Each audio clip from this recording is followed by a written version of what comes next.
Hey there everybody, welcome back to another Game Vault video. This is more from the fall of Western civilization here on the channel. I'm Cat the Beef here. We're going to talk about gaming, chat, and how the ADL and other people want to monitor, regulate, and punish you for the things you say online while playing video games. We're going to take a look a little bit deeper into somebody in particular who's supporting this. So let's cue up the music and we'll get right to it.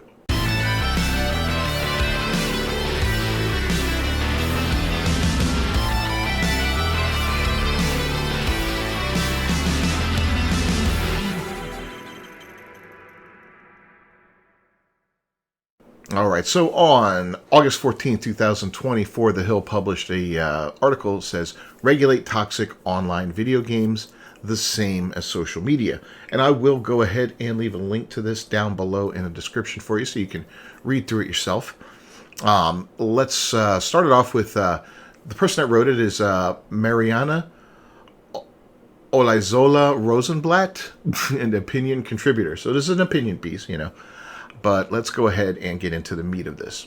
After years of paralysis, the US and European Union have been moving to regulate social platforms. The EU is taking tentative steps to enforce the new Digital Services Act, which came into effect for all online platforms on February 17th. Some states in the US are trying to control how platforms do content moderation, and the Supreme Court is now considering the constitutionality of this regulatory foray. Meanwhile, the U.S. Senate is edging closer to approving legislation that would compel online platforms to introduce additional child safety measures. So this kind of thing here, the Digital Services Act, reminds me of the Patriot Act quite a bit that came into power after the 9/11 attacks back under the George Bush administration. I didn't like it then, and I like it even less now because it kind of predicted what it would do, and it basically gave the government more power, and this time power to invade your privacy by monitoring phone calls and that sort of thing, different types of communication. And here we are again looking, we have people pushing to give more power to our government to monitor our private lives and all that. And let me tell you something, if you know anything about government, the government never gives power back once it takes it, and without fail, it will abuse any power it receives. It may not do it the first day, but down the road, it will use that power against you. It will wield it like a hammer, and it will try to crush you if you go against it. Well, let's read a little bit more. But these efforts to rein in social media overlook the gargantuan online gaming industry. Video games comprise the largest entertainment industry by far, grossing almost $200 billion in revenue in 2022. That's more than the music and film industries combined. Today, online gaming sites offer far more than entertainment. They are social platforms that channel user communication and enable networking and community building. Online games should be part of a regulatory discussion concerning digital platforms, but they seldom are. Discussions of harms in gaming historically have focused on fears about the content of the games themselves. However, the social environment of games is what actually poses significant threats to the player's safety and well-being. Exposure to hateful speech is routine, while doxing, which is exposing someone's private identifying information, and physical threats are also common. Of acute concern is mounting evidence that extremists and other bad actors take advantage of the pre-existing toxic gaming culture to disseminate their hateful ideologies and unleash hate-based harassment. One thing they fail to mention in here is also how very often gamers will tell you how they banged your mom last night, but we'll get back to that one later on maybe. Now, first off, doxing is wrong. I do not support that in any way, shape, or form. Just like swatting. Those are two very awful things that people do. And, it happens in gaming. I've seen it happen to streamers. Hell, I've seen it happen to YouTubers and guys that, talk about politics and so forth and so on. And the guys that are usually doing that kind of stuff are the same guys that will support the government in monitoring for hate speech and all that. They are left-wing idiots, usually, that support big government and want to silence you and shut you up. That's why they dox you. That's why they swat you. They want to shut you up because they realize they do not have any argument that they can use against you in an intelligent way. So they move to shut you up. And you see this constantly within culture. All right, let's read a little bit more. While players, game makers, and members of civil society are familiar with these problems, many companies and policymakers are only just beginning to address, or in some cases even acknowledge, these issues. Gaming companies and policymakers seem to be operating under a misconception about how the rights to privacy and freedom of speech should apply online. The misconception stems from inadequate attention to the human rights on the other side of the equation, that of victims of extremist harassment and violence. Hate, harassment, and the perpetuation of extremist ideologies rooted in hostility towards specified groups stand in direct contradiction to the very notion of human rights, which are promised on the belief that all human beings have equal worth regardless of their specific characteristics or group membership. In practice, exposure to extremist rhetoric and behavior in games has tangibly and sometimes devastatingly affected victims of harassment, intimidation, and occasionally violence. In the most severe cases, extremist radicalization through gaming inspires actions that violate individuals' rights to life. So here again, and this is another common thing that extremists and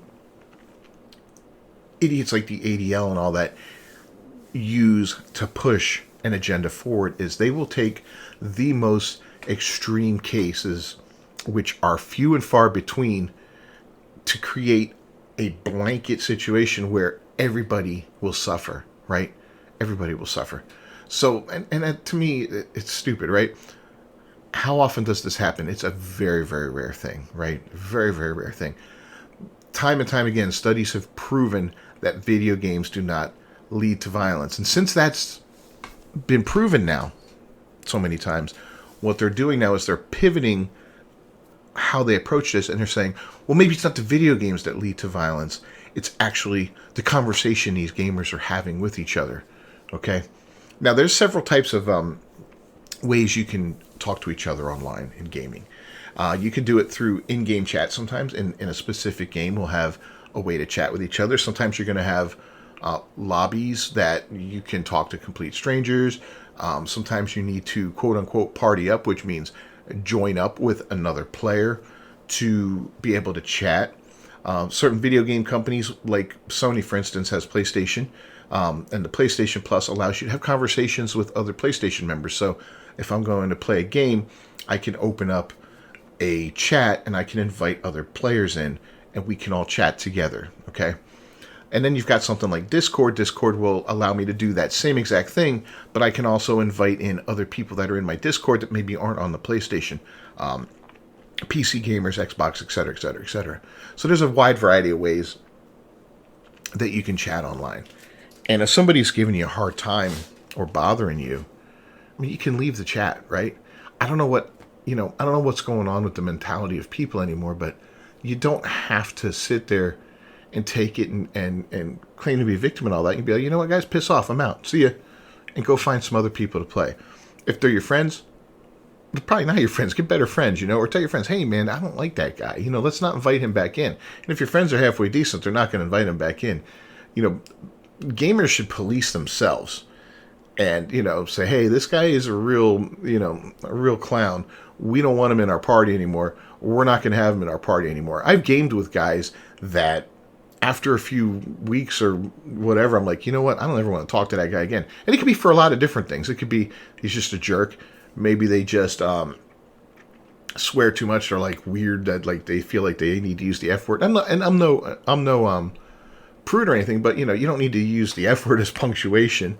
Maybe they got screaming kids in the background and or barking dogs constantly or something like that. There's a million reasons to get rid of a guy and not talk to him again. He's like, well, let's part ways, bro. It's not working out. It's cool. We're breaking up as gamer bros. So yeah, it's just absolutely ridiculous. And Hill goes on to talk more here, and let's see if there's anything else worth highlighting in this article here real quick. Yeah, they go on to say that the 2019 Christchurch massacre in New Zealand used gaming chat rooms to engage in and seek support for its racially motivated extremist ideation. His gamification of the actual attack inspired subsequent mass shootings in Poway, California, El Paso, Texas, Halle, Germany, and Buffalo, New York, to name a few. But did they really? I mean, these are the things that people say. They'll say stuff like that without providing any proof whatsoever, and it's just crazy. 2022, the gunman who killed 10 and injured 3 at a Tops Friendly Market in Buffalo noted that he probably wouldn't be as nationalistic if it weren't for Blood and Iron on Roblox, a popular online game.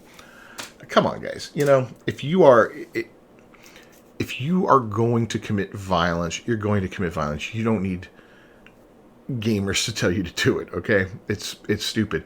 It's like the whole back in the day when they went after Ozzy Osbourne because a couple of kids did something and they blamed one of his songs for it. I think they did that with they've probably done that with every popular musician in the heavy metal hard rock genre since the beginning of time. And if y'all remember the PMRC back in the day, Parents Music Resource Center or Coalition or whatever back in the day, led by good old Tipper Gore, wife of Al Gore, who was the vice president of the United States under Bill Clinton. Yeah, remember Dee Snider going up against her and the others in what was it, Congress or against the Senate? I don't remember who exactly they were talking to, but as they were trying to regulate music and stuff like that, and how that went off. Those liberals, they don't like to let you talk. They don't like to let you listen to what you want. They want to control everything. And that's what really gets me about this is the control aspect of it. If it's one thing, and I lean right, I'll be straight up honest about that. I am no extremist. I don't hate anybody or anything like that. But what I do hate is ideologies, especially dishonest ones. I hate organized groups of people that want to wield power like a hammer just to attack everybody else. Throughout this whole article in The Hill and everything that the ADL says, all they're going after is quote-unquote white supremacist groups online, okay?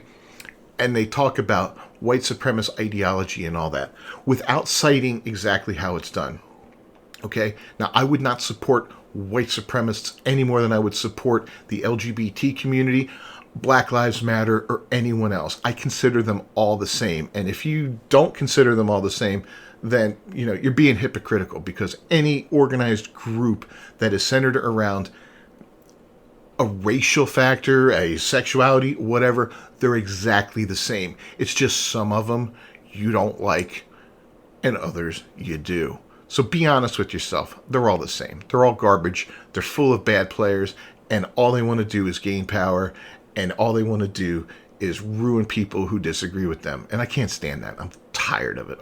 The online culture has just let these groups flourish. Before, you'd have small pockets of these idiots everywhere around the world. Now they're all talking on Reddit or wherever, and crying to each other and supporting each other, and it's just absolute stupidity. But I digress there. So anyway, we go on and talk about this in here. But so I was like, man, what a opinion piece. This is just utter garbage. How can you be so supportive of the government intervening, especially after seeing what happened with the Patriot Act, after that was enabled? Who would do such a thing? So I looked into it a little bit. So I looked up Mariana Olazola Rosenblatt. I said, well, where is she from? So I looked her up online.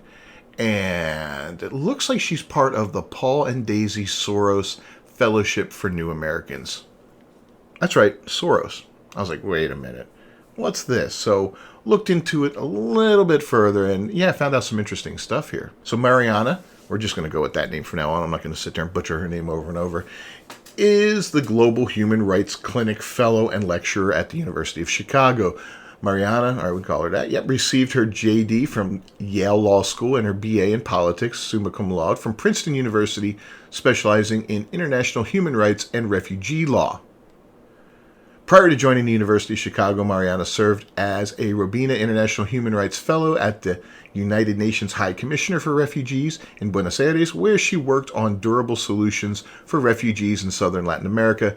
She has also worked with the Statelessness Unit in Geneva, the Council of Europe's Office for the Commissioner of Human Rights in Strasbourg, and the Center for Diversity and National Harmony in Yangon, Myanmar.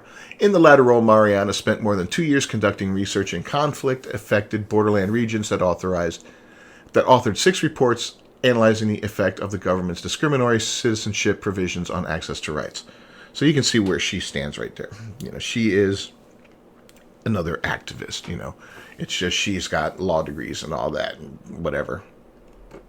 So yeah, she's been around quite a bit. But what really got me was this whole Soros thing. And I was like, well, wait a minute here. Paul and Daisy Soros. If they're not related to George Soros, I'll eat my hat, right? So let's go ahead and take a look into that a little bit further. I checked out Paul Soros on the Wikipedia. And I understand Wikipedia is full of crap sometimes. But I'm just looking for some basic info here. And it says Paul Soros, Hungarian. Soros, born Paul Schwartz, back in 1926. He passed away in 2013. He was a Hungarian-born American mechanical engineer, inventor, businessman, and philanthropist. Soros founded Soros Associates, which designs and develops bulk handling and port facilities. Soros Associates currently operates in 91 countries worldwide as of 2013. Paul Soros, often called the Invisible Soros, was the older brother of George Soros, a businessman and financier. Now, we all know about George Soros and his ideologies and all that. And if you don't, let's take a look at him a little bit closer here real quick. All right, so again, from Wikipedia, and Wikipedia, again, cannot be fully trusted, but for the basics, George Soros was born on August 12, 1930. He's a Hungarian-American billionaire, hedge fund manager, and philanthropist. As of October 2023, he had a net worth of 6.7 billion in US dollars, and having donated more than 32 billion to the Open Society Foundations, of which 15 billion has already been distributed, representing 64% of his original fortune. Forbes called Soros the most generous giver in terms of percentage of net worth. He's a resident of New York. Born in Budapest to a non-observant Jewish family, Soros survived the Nazi occupation of Hungary and moved to the United Kingdom in 1947. That's what Wikipedia tells you. Look into him a little bit different and try to find some alternative sources there. That will give you some of the real story behind him. But my understanding is he actually betrayed fellow Jews in Hungary to get off. He turned people in or something like that. I don't know 100% about that, but, you know, that's something that's going around there. But, you know, this is the guy. He's got the Open Society Foundations. Let's take a look at what those are about real quick. All right, so the Open Society Foundations, they are U.S.-based grant-making networks founded by business magnate George Soros. They support civil society groups around the world. Their aim is to advance justice, education, public health, and independent media.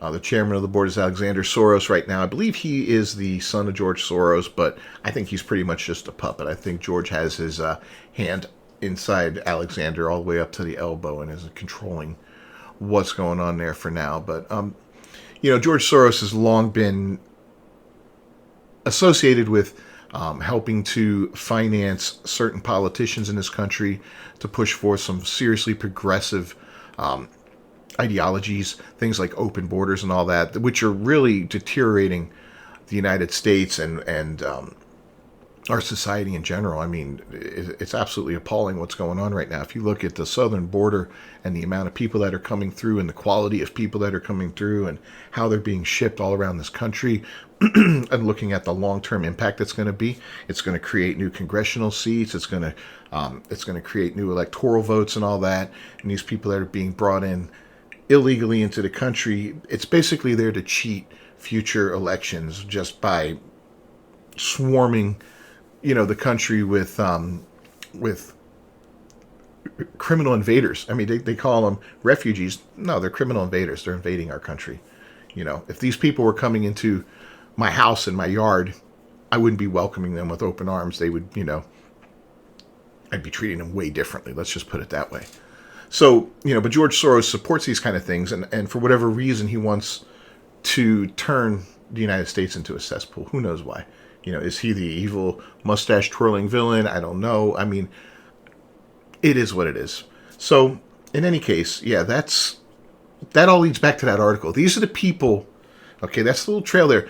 George Soros to Paul and Daisy to Mariana to the ADL and to the Hill supporting this whole thing that they want to do where they monitor online gaming. You know, we just want to play games, bro. And if somebody wants to be an a-hole and call somebody else the N-word or make fun of them for being Jewish or be misogynistic or whatever, well, you know, that's on them. And if it offends you that bad, maybe you need to, you know, I don't know, not be such a wuss about things, you know? People, I've been made fun of incessantly online, especially back in the older Twitter days, back when, before Elon was there, you know, and the things I was called and the horrible, horrible things due to my opinions on certain things. Do you think I got upset once? I would laugh. I mean, I would literally laugh that I got somebody so pissed on the other side of the world or the country or whatever that they just had to rage at me like that. It would make me laugh. And you know why? Because I'm not a sissy. You know, I have thick skin.